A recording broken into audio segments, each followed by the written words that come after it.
We have some midnight Mets to break down. How's it going, everybody? It's your guy Wardy here, and we're back at it with our latest New York Metropolitan post-game show presented by BetUS, America's #1 sportsbook, Moo that has you covered for all of your trading needs. They're the official trading platform of the New York Mets, and yes, there, SeatGeek. Utilize our promo code WARDY10 for 10% off your next ticket purchase.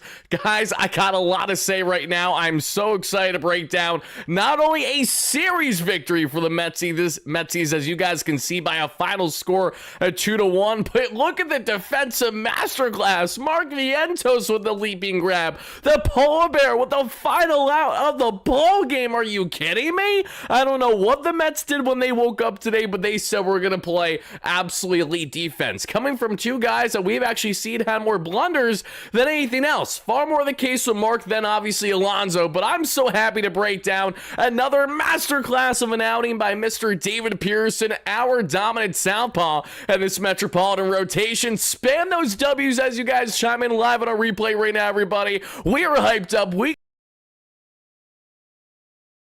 here on the East Coast, and we do not care. We have ourselves a Metropolitan victory to get into, everybody. How we doing on this fine night, guys? What day is it again? It's almost the Metsies not only securing another series victory, an important one on the road. Mind you, this is a Mets team that entered this series 22-28 on the road this year. They have now made it 24-28. If they continue their winning ways, hopefully they can find themselves closer to 500 there. And the big news out of everything today, folks, is that the Mets stay in first place on a half game on the Phillies, even though they're curb stomping the boys in the Bronx right now. And yes, the Mets have now won, not one, not two, not three, not four, not five, but yes, 6 games in a row, everybody. The boys are on a 6-game heater. You gotta love to see that. You love what they're getting right now, and I understand the at-bats were very underwhelming today. Robbie Ray absolutely dominated. The Mets were horrendous with runners in scoring position. They weren't taking the bat off their shoulders, but there was one man who took the bat off their shoulders when he needed to most, and there is one man that continues to steadily be on the incline for this Mets team offensively, and that is, yes, Mr. Mark Vientos. Swaggy V was swagging it out big time. We not only have to break down Vientos' brilliance there at the hot corner today, which is really awesome to say because we haven't said that all that much this season, as well as offensively what he was able to do to be the difference maker in this 2-1 victory, everybody. Spin those W's on your way in. Let's get the hype going in the chat. We got my man Hyper with a $5 holla. Wore my Alonso CC jersey today because I had a feeling and I was right. Big Me Pete, more like Big Leap Pete. Oh, what a wordplay, Mario. Can't wait to see you there at Wardy Day there on August 1st, my man. Hope you had an absolute blast watching that ball game. Love to see that call, my man. Thank you so much for that. Really do appreciate that. Everyone else that are chiming in live at a replay, spam those W's, as I said, on your way, and it really does mean a lot, everybody. We also got Jordy with the donation from earlier stayed. Big W, hate our little brothers can't win Elmo era. Thank you so much for the donation. It is the Elmo era. If you know, you know. The Mets have not lost a ball game since Elmo was there at Citi Field. And as my 1-year-old son, Shay, absolutely was smiling cheek to cheek and so giddy when I showed him a photo of that Elmo there with the Mets cap on and the City Connect. I mean, we got a little Rally Elmo thing going this year, everybody. Last year was Grimace. This year it's Elmo. We're going to ride with that the same way that we're not going to ride, folks, with what we do after every big victory throughout the course of the 162. We got to let it rip. But yes, the one, the only, the official WardyNYM Series Victory 6-game heater edition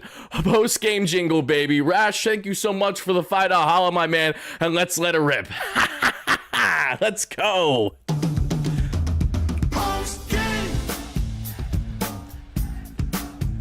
Postgame. Calling all Met fans, come and join us now. Talk about this game and gonna break it down.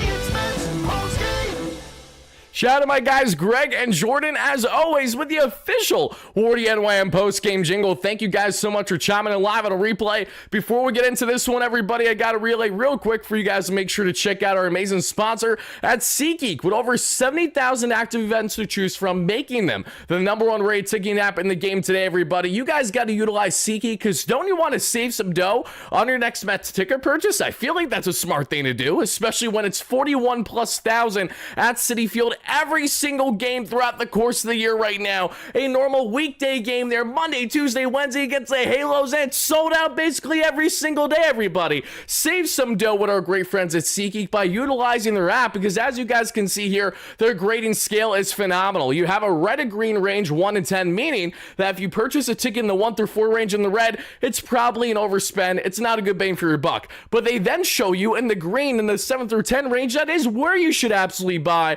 They're fair, they're honest. I've been using them well before they've been a sponsor on the platform. And if you guys want to save 10% off your next ticket purchase, head over there and utilize our promo code WARDY10, link down below in the description. And shout out once more to SeatGeek for being amazing.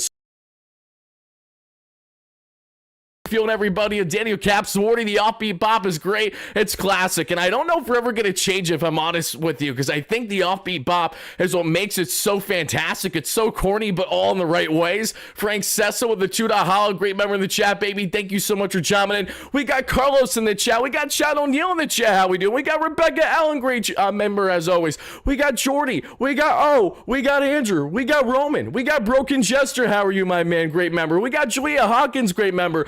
We got Rebecca Allen again. We got It's Weed How We Doing. We got Skadoodle in the chat going up here. We got Caleb, Xavier, Zach Flaherty, Dave Coffer. Oh, a lot of you guys late, and I'd love to see that. For G, how we doing, baby? Going up here, Kevin, how we doing? Charlie, Rock, Rebecca. I've said you 3 times, Rebecca. You're lucky. Easy, how we doing? Truman, Shock, Bob, Chad, Dan Dodito. Going up the list here. JTB. We got all you guys chopping in live on replay right now. Christopher T going up here. We got Scott Sandler. How we doing, baby? G Money Stacks, Killa, Christian, Jay Splitsburg, Patrick going up here, Steve Long, great member as always, Frankie Meehan, how are you, baby? We got Daniel in the chat, we got Alan, how are you? Oh my goodness, we got Ahmad Rosario's a Yankee, yes he is, Dave, thank you so much for that donation, I appreciate that. Rosie, once a Met, now a foe, greater than ever before now that he is in fact in the Bronx Pinstripes. I don't wish him too well, but at the same time I love Rosie, and I got no OO against the man. PB9, great member as always, how are you? Thank you so much for chiming in. Brooklyn Johnny, Bob, Gina, Ray, all you guys, thank you so much for spending some of your day night evening with your guy Wardy. And Jordy was just gifted a membership here from Julia Hawkins.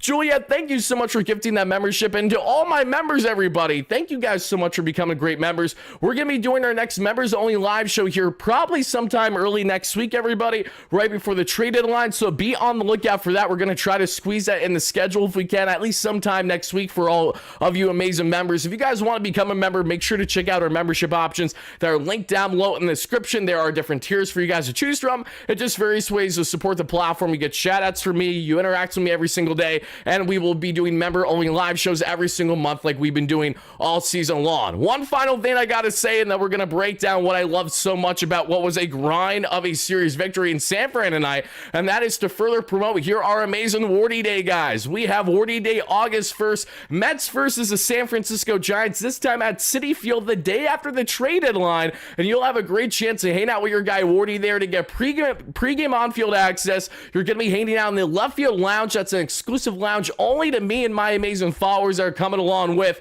and on top of it all, you're going to be getting an $18 drink voucher. It's fireworks night. We're going to be doing a live show there in the left field lounge either during the game or right towards the end of the ball game. If you guys want to hang out with your guy Wardy, check out our tickets still available. We now have less than 10 available to each and every one of you in the description down below, as well as the pin chat and in the pin comments down below to our replay viewers. Hope to see you guys there. Let's go Mets, and now let's break down this ball game. I'm so hyped for Wardy Day, Ryan. It's right around the corner now. Literally, it's not even a week ago. It's right around a week away, as a matter of fact, because it's next Friday, and hopefully it's a big ball game, right? Because especially the day after the deadline, some guys are going to be making their season debuts, at least with the Mets. You love to see it, everybody. But let's get into this one, and Gabe, it's okay to have the nose nose ring. I promise. It's 2025. Nowadays, usually when men go out of their way to complain about the things, it's because they can't handle their own insecurities. So if that's the case for yourself, I apologize and I wish you well. And if not, if you're just a schmuck, that's okay, because we can handle that too. You're just the first of many. But as we continue on in here, everybody,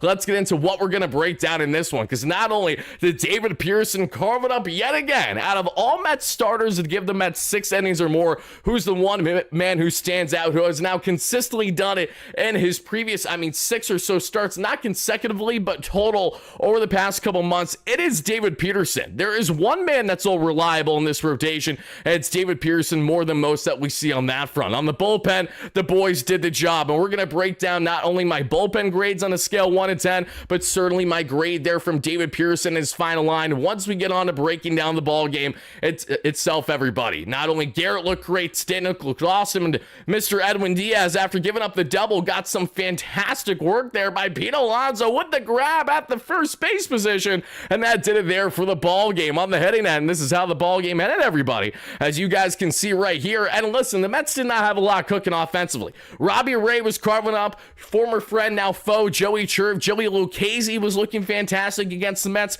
Kind of bothers me that the Mets really never considered him in a reliever role, but I digress. Let's get into how this ball game happened, everybody. And again, please make sure to hit that like and subscribe on your way into our north of 400 live viewers. If you guys could help us get to 150 plus likes to our live viewers, and our replay viewers help us get to north of 300, that would really mean a lot. If not, that's okay. Maybe I'm being greedy for asking. Either way, help us get to 34,000 subscribers, because we're less than 200 away, and we're giving away a Mets jersey of whatever player you guys currently want on the team. It could be David Pearson, could be Juan Soto, could be Edwin Diaz, could be Francisco Alvarez, could be your own name. I don't care. And we'll make that happen, everybody, simply by making sure we hit 34K. And a week from that point on, we'll be doing a live show where we're going to randomly select someone in the live chat to become the winner. And I'll make sure that you guys get ample notice on our community tab on the YouTube channel ahead of time. That way you know not to miss it. But now, guys, without further ado, let's break down this ball game. Let's see how we're feeling. And the first question that I have for each and every one of you guys watching live on a replay is as follows. With the Mets now on a 6-game heater,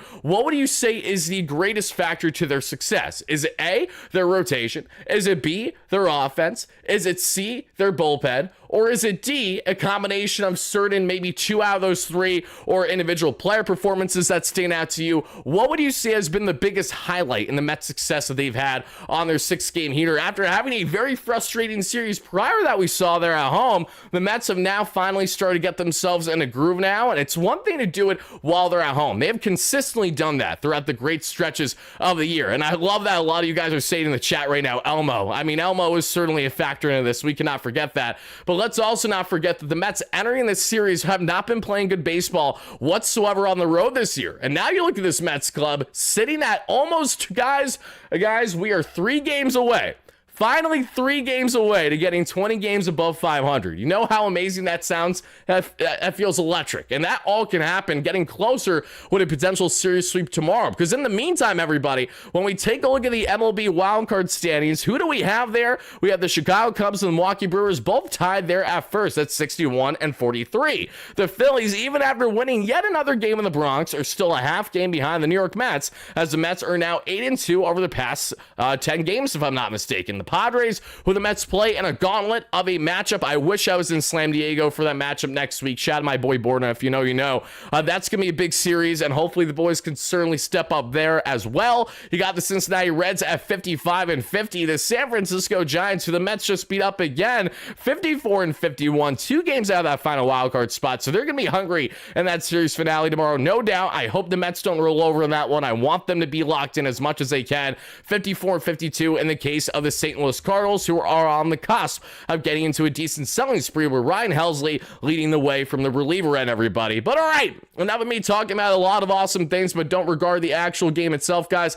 Let's get into breaking down all the key things that you need to know from this Metropolitan victory. Now that the Mets are 61 and 44 on this season, damn does that feel good to say after they went on that losing 14 of 18 game stretch there right before the All-Star break. It was horrendous, and then post All-Star break, right to begin things, buddy, again, the entire baseball club just forgot how to play baseball. Thankfully, now they're getting in a groove. They're getting on a heater, and it could not come at a more important time because the Mets are getting hot right before the deadline. And even, God forbid, if everything goes awry from here on in the series finale, and then what happens there against the Padres, that's still going to be so short notice there before the deadline. And the Mets are most certainly going to be more aggressive than I would argue than ever before to make sure that they make the proper moves to win now this season. What does that entail? How many pieces will that take for David Stearns and this Mets team, and for us as fans to be satisfied? That is something that has yet to be seen, but I look forward to covering it all as we get up to the deadline itself, guys. As we now begin this ball game, you have the battle of Southpaws, right? You got Robbie Ray, Mr. Robbie Tight Pants, because we all know Buddy's got tighter pants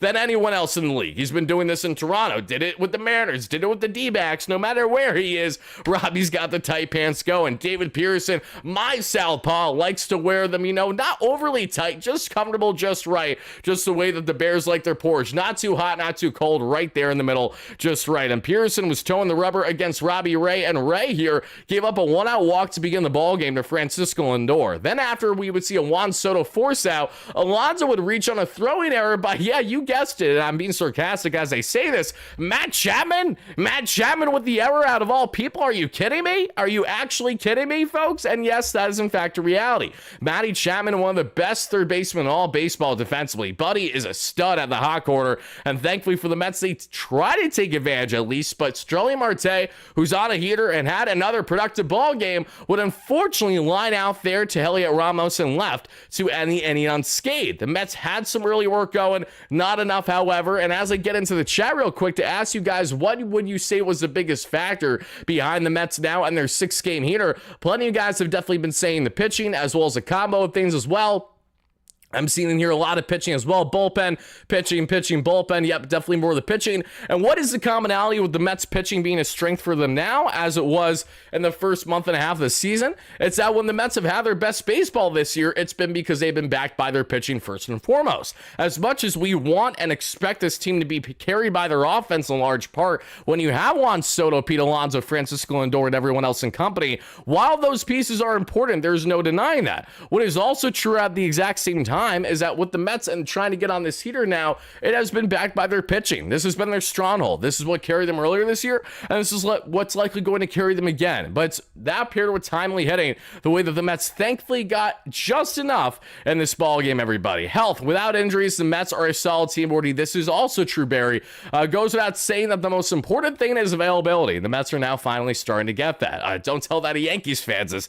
They're going through it right now. They really are. As we get to the bottom of the first inning, with one away, Rafael Devers, who was horrendous at first base today. Rafael Devers made me look like I could be a competent infielder at the major league level. That's how bad he looked at first. And I'm only half exaggerating as I say that. Devers with a single, though, kickstarted the offense for the Giants here right away. Then Willie Adames with a walk, but not before Matt Chapman would ground into a fantastic double play there. But yes, you guessed it. Cue the sarcasm again, because who's expecting Mark Vientos to go jump man and make a gorgeous double play? And that's exactly what he did. So shout out to Mark. One, he makes a great leaping catch. Two, he makes the hard throw, which was a little down, but that's okay. But gets the out there at second as well with Lindor on the tag. Brilliant defensive work early by Mark Vientos on a stud defender, mind you. So you love to see that even more. Far more impressive to do that on Matt Chapman out of all people. Mano y mano, if you ask me. As we get to then the second inning, everybody, after 2 outs, Francisco Alvarez, he's going oppo, he's going high, he's going far, and it just falls short. He's rounding first, he's rounding second, and he slides into third. Francisco Alvarez gets himself a triple, his first of the season, taking advantage of those dimensions there at Oracle, and that has a runner in score position for the Mets, but with 2 away. Who's up? The worst batter imaginable for the Mets in this situation. Tyrone Taylor, who's like 77 for his past 70 or so. Buddy can't even hit a beach ball right now, and I don't mean this personally, Tyrone. We just know it's a fact. And he strikes that swinging promptly there by Robbie Ray, and that does it there for the second. In the bottom of the second inning, everybody, make sure to hit that like and subscribe button if you guys haven't already, as we're breaking down all the latest in Mets land, as the Mets take this game by a final score 2-1. They're on a 6-game heater, and they've now won another series in a row. As we see Wilmer Flores, love you, Wilmer. Crazy to know that Wilmer's been a longer tenure Giant than he has a Met now, but that goes to show how steady his bat is played at the major league level, because we all know it's not the defense carrying things. Flores would rip himself a leadoff single. Jean-Hu Lee, who they were calling the Tony Gwynn of Korea there, the Korean Tony Gwynn, as a matter of fact. Haven't really seen that translate too much to the major league level. Jung-Hoo Lee has looked good in flashes, but Buddy's not hitting 300, let alone north of 330 area. You know, he's not even doing a peak Luis Rise thing going on at the moment. So not living up to necessarily that hype, but he has been a solid player, all things considered, for the Giants. And he gets on there with a 1-out single. So you got runners at first and second for Luis Metas, who thankfully would ground into it any double play, folks. And that does it there for the inning. Nothing happens, no one scores, and the Mets. Buddy Max, if you just remind me before the end of the live show, I'll do the nice post-game jingle for you again, baby. We'll try to make that happen. Mike is cutting like crazy. Oh, wait, Flo, I'm sorry to hear that. I will do my best to see if I can rectify that quick. And honestly, might also be in part because of how fast I talk. So maybe if I slow down just a second or two, we should be okay. It's annoying because even while I've tried to troubleshoot it, it's just been a 1 or 2 thing. I have a separate mic that I just need to get set up again. I actually used to use it a couple years ago. Then I had an issue with it. And I have a buddy who's fantastic with mics. I just need to get his ass over here and just get him help me set up, if I'm being completely transparent. Because the one I use now isn't an issue, but I have noticed at times this year it's cut in and out randomly, and it will do it for just like a second or so, but I can realize if that becomes annoying for you guys, so I apologize for that. But I think we're okay right now. You guys can continue to let me know in the live chat as well, and of course hit that like and subscribe button if you're enjoying the breakdown as the Mets take this one by a final score at 2-1. Only clips because this channel on fire. There you go, Nick. I love to see that. That's the hype that we love to see. That gets me going at 12:06 a.m. Eastern. Are you kidding me, Nick? That's a fantastic. Oh my God. All right, as we continue on, guys, in the top of the third, the Mets go down in order. Nothing from Nimmo, Lindor, or Soto. Whole lot of nothing in this one. In the bottom of the third, a whole lot of nothing from the Giants, as they got nothing from Kaiser, Ramos, and Devers for a 1-2-3. As we then get to the fourth inning, everybody, we would see the polar bear and Pete Alonso rip himself a leadoff single there to the right side. Fantastic hitting, fantastic at bat there that we saw ripped to the right side. Then star-studded Starling Marte. What does Marte do, everybody? Marte does what Marte's been doing for a while now, guys. Going back to, I believe, mid-June, Marte has himself right around a 930 OPS. Buddy has been a dog. He has been exactly what you could hope for and then some in this limited sample size of a platoon DH. And that's why teams like Starling Marte. That's why there are teams actually seeking Starling Marte via trade leading up to the deadline right now, because they see the upside with the veteran. And for the Mets, there really is no need for us to consider trading Marte unless we do it to add a strength while also adding a bat, which would then shift Vientos to more of that true DH role. If you add a bat like a Luis Robert or something that will be getting consistent playing time in center and shifting more McNeil to second, allowing Beatty to get more consistency at third, having Vientos more as your primary DH along with at times, so if 1 week Winker comes back, whatever the hell that's going to be. Again, I'm very frustrated with that. Winker and Siri, two of my vibe guys, and they've been, again, broken glass all year long, sadly, and I hope that they heal up fast because I like them both for various reasons. But the point I'm trying to make is that if we do find ourselves in a world where the Mets land themselves a solid bat that they plan to play decently, if not every day there in the outfield, and you're then going to allow Beatty to get more consistent reps at third base, you want to keep Jeff in the lineup, that is where I think it's going to be warranted if you're going to trade away Marte. Otherwise, I don't want the Mets to even consider such a thing. It would only make sense, in my opinion, if you did it to add to a strength, if you added, say, a quality reliever in part, and it was a win-win trade, that kind of scenario, and the Mets were able to bite the bullet by losing Marte because they knew that they were going to be able to compensate for the lack of offense because they added a player, and then roster configuration was better, something along those lines, because you add in the fact that Marte has all the vibes, one. Secondly, he's been fantastic in the clubhouse. He has clearly been not a mentor, but I'm sure a helping hand and a guidance to Juan Soto, who has been great buddies with him since Soto has become a New York Met especially. And you do not want to hurt the clubhouse morale at all. So again, do I think the Mets are going to trade Marte? No, I don't say that in confidence. But given the fact that there is a level of interest, the Mets, of course, are going to field it because they also are going to do right by Marte and potentially consider him for a more guaranteed role elsewhere versus a limited opportunity he's Again, it's been increased because he's been playing so well as of late, but you guys get the point that I'm trying to make. He's going to be mainly facing left-handers, and you face more right-handers than left-handers in today's game. That's just how it is. So unless the Mets find a proper win-win scenario, there's really no need to go out of the way to make that type of move happen, at least if you're asking for my humble opinion. I like Drew Gilbert a lot as well, Michael Valenti, and he's someone we're going to talk about a lot more on the platform, but the Mets are still going to be hesitant before going the lengths to give Drew Gilbert an extended shot at center, because let's not forget, the reason why the Mets would be adding the center is because they need a bar that they need to upgrade. And I know that fans don't want to hear this right now for my Drew Gilbert truthers, but the fact of the matter is that as of now, that bar probably is at least guys who have been at the major league level, not guys who are obviously dominating as of late in the minor leagues, but haven't even sniffed the major league level yet, and there's no guarantee on the output of product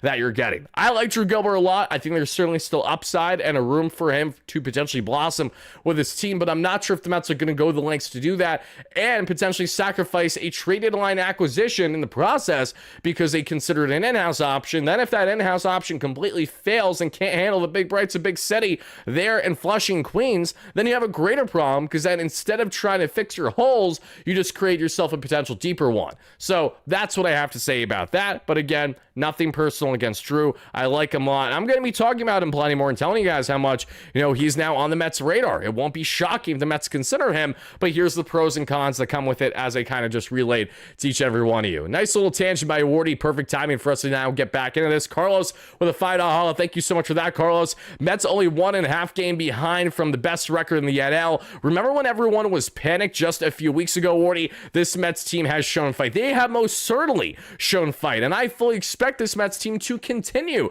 to show fight, everybody. And in order for them to do that, they just have to go out and grind it out on an everyday basis the way that they have been as of late. Stephen A., thank you so much for being a great member, a great supporter, as always, baby. Dave Coffer in the chat, appreciate you guys all so much for hitting that like and subscribe on your way in. Let's get back to breaking down this entire ball game, all the pros and the cons, the pitching master classes, what we liked versus didn't like on the offensive end, everybody. But before we do, let's just hear a quick word from today's video sponsor.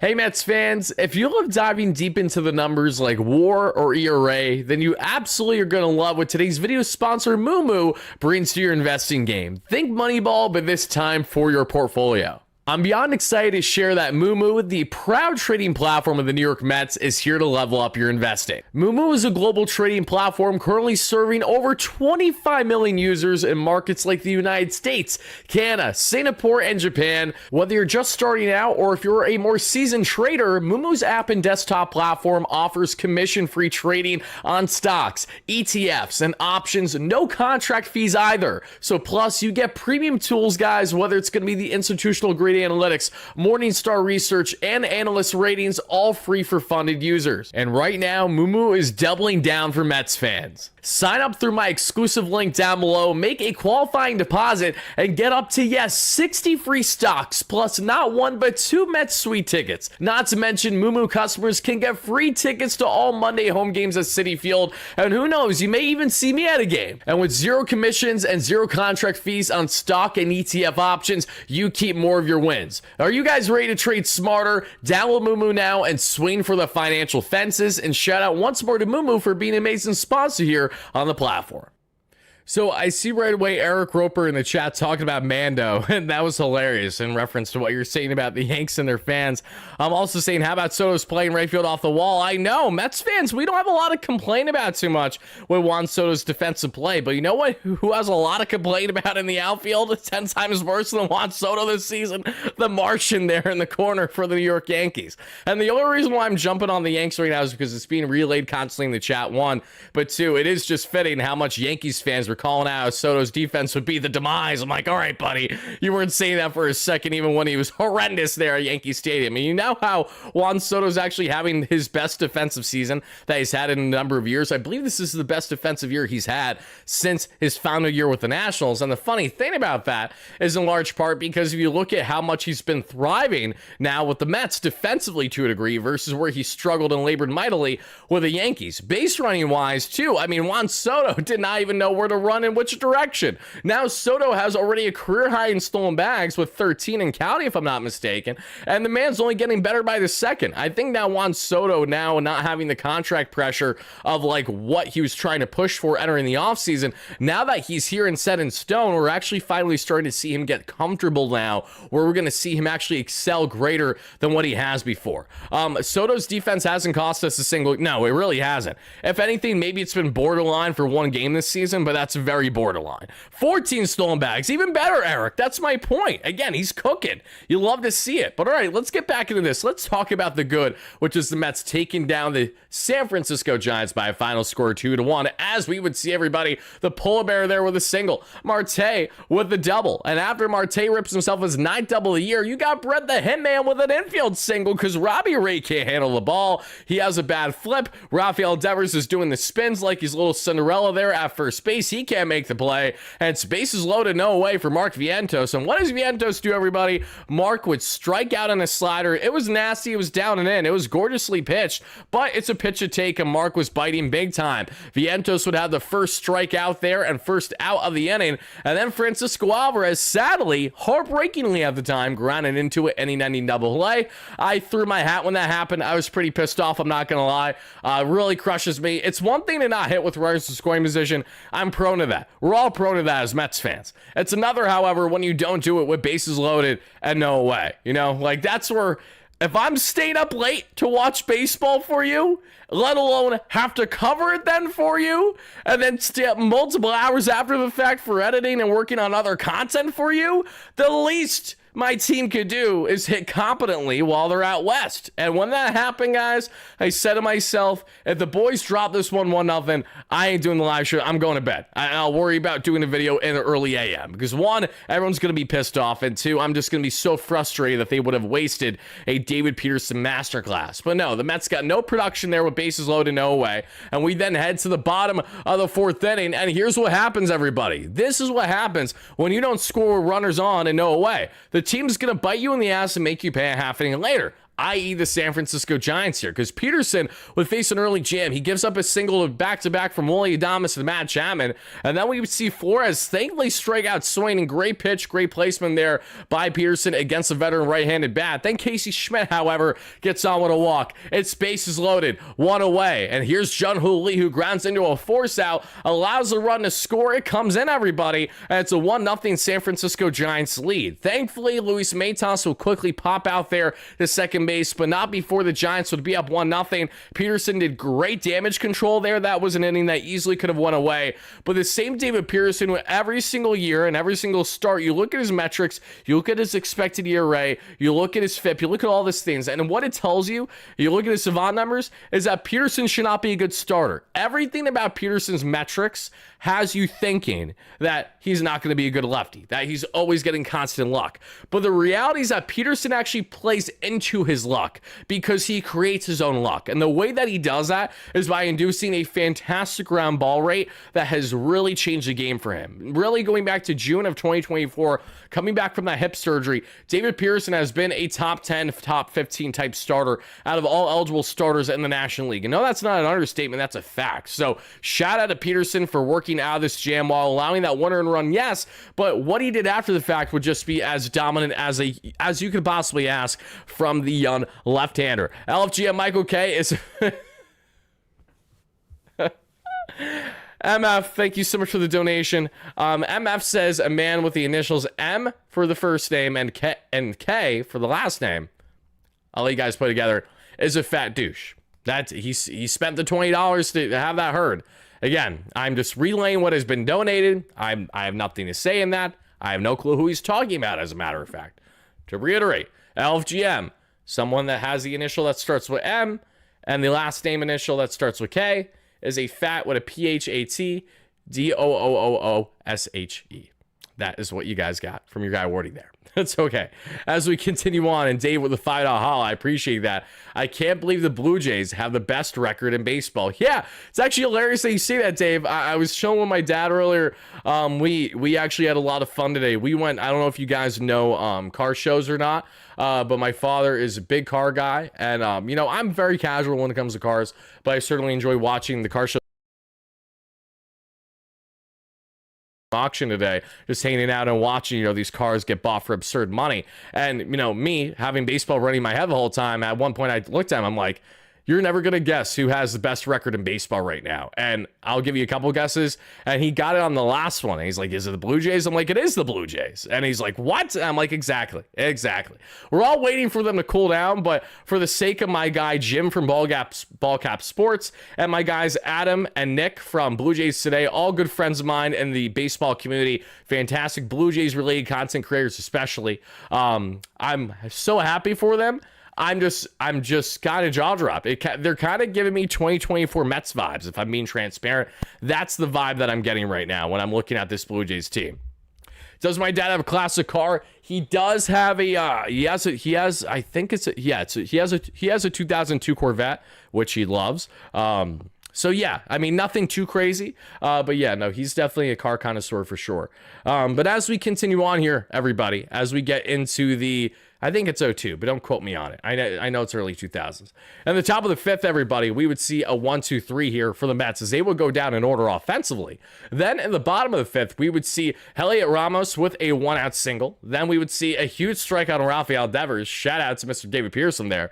Then it's a walk to Willie Adames. And then here's Matty Chapman, everybody. Matty Chapman comes up. What do we see? And he strikes out. And Ryan Clifford and Jesus Baez did homer today. They have been raking in the minor leagues. I'm very aware of that.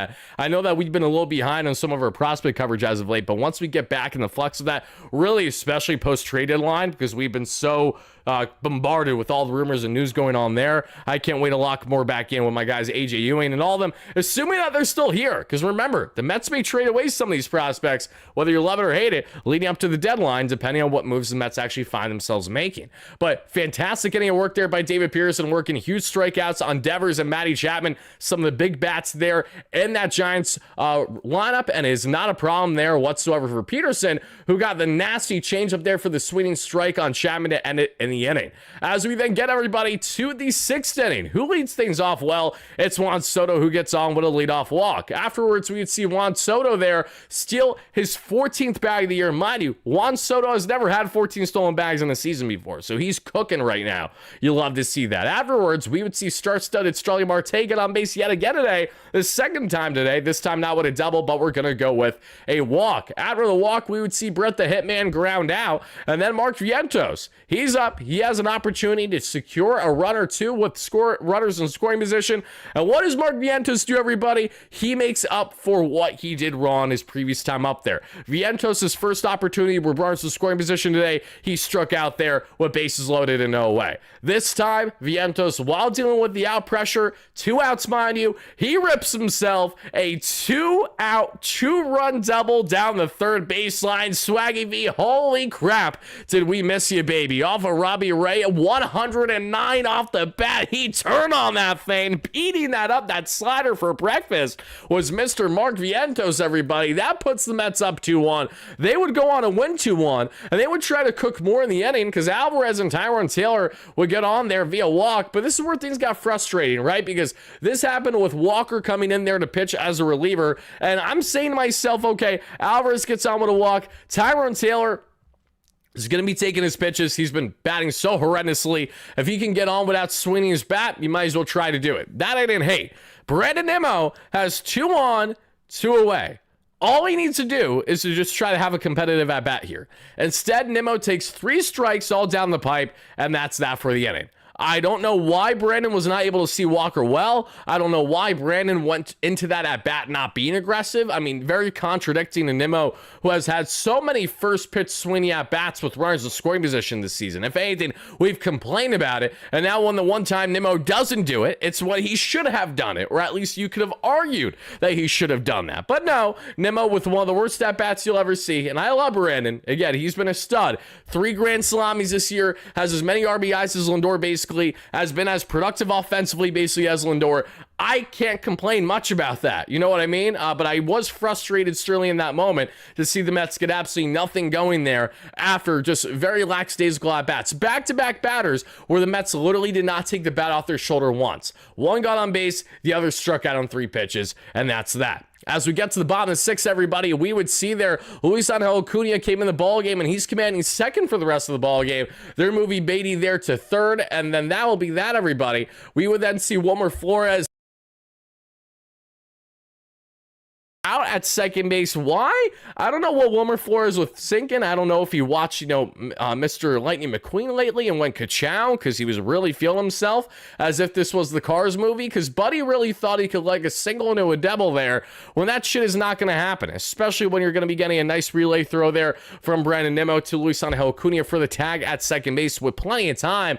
Wilmer Flores pulled a Harrison Bader from 2024. In case you guys don't know what that reference is, Harrison Bader, especially in the first half of the season for the Mets in 2024, I had multiple instances where he was trying to leg a single into a double and his ass was thrown out at second basically every single time. I don't know what Wilmer was thinking here, but it benefits the Mets, and thankfully Wilmer's poor base running would allow the Mets to get out of this inning unscathed for the most part. Jun Hooley smacked another 2-out single. Whoop the effing do. Nothing happens, and we get there through the 6th. That does it for the final line of David Peterson, everybody. So let's talk about the greatness that was Mr. David yet again today, because not only did David give the Mets another quality outing of 6 earned run baseball, but he outdueled Robbie Ray. This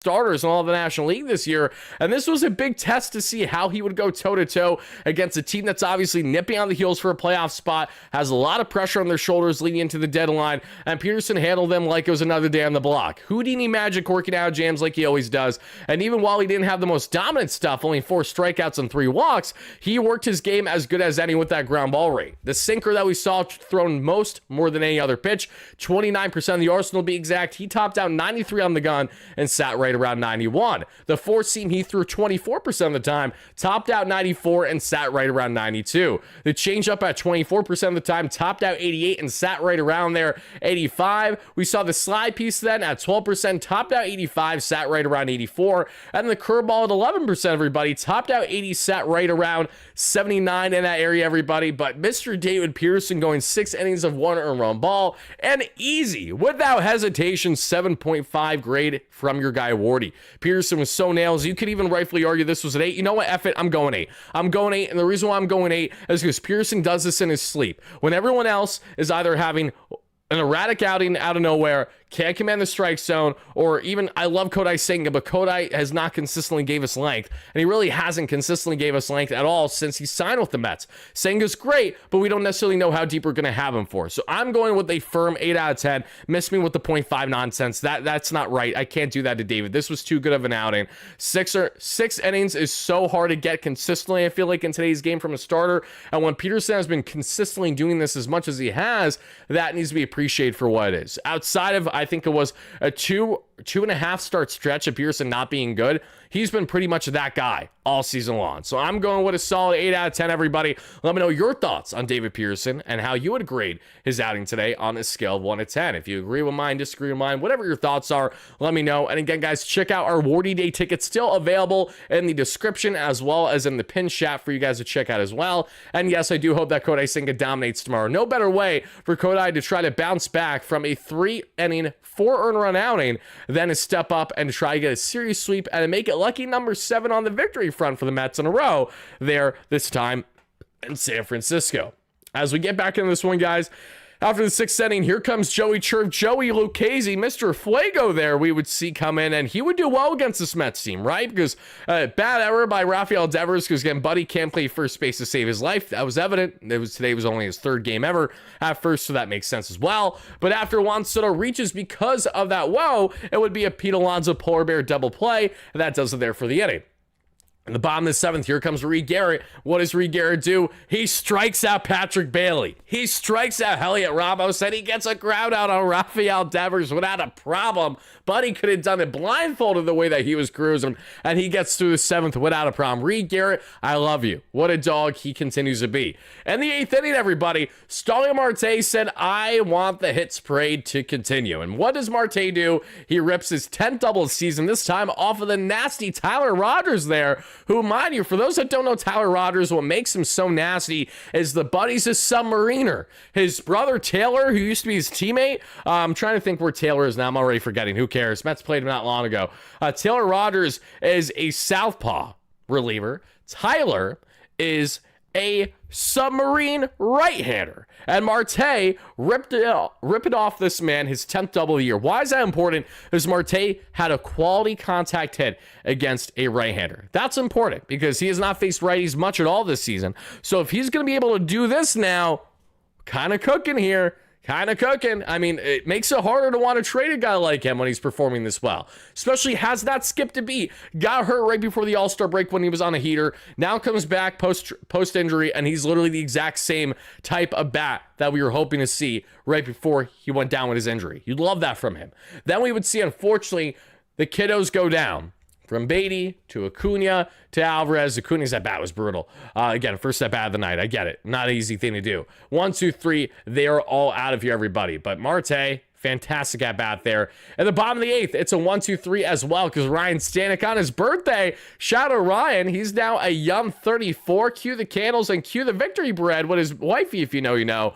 We get to the bottom of the eighth and he shuts him down for the perfect setup roll there for Edwin Diaz. He gets the ground out on Willie Adames, the pop out on Matty Chapman, and the line out on Wilmer Flores. Getting us set for the ninth inning, everybody, where Tyrone Taylor would strike out, Brandon Nimmo strikes out, and Francisco Lindor rips a 2-out single. Lindor's like, hey, it's time for me to get hit, all right? Then we see Juan Soto strike out. So everybody outside of Lindor was striking out in this one.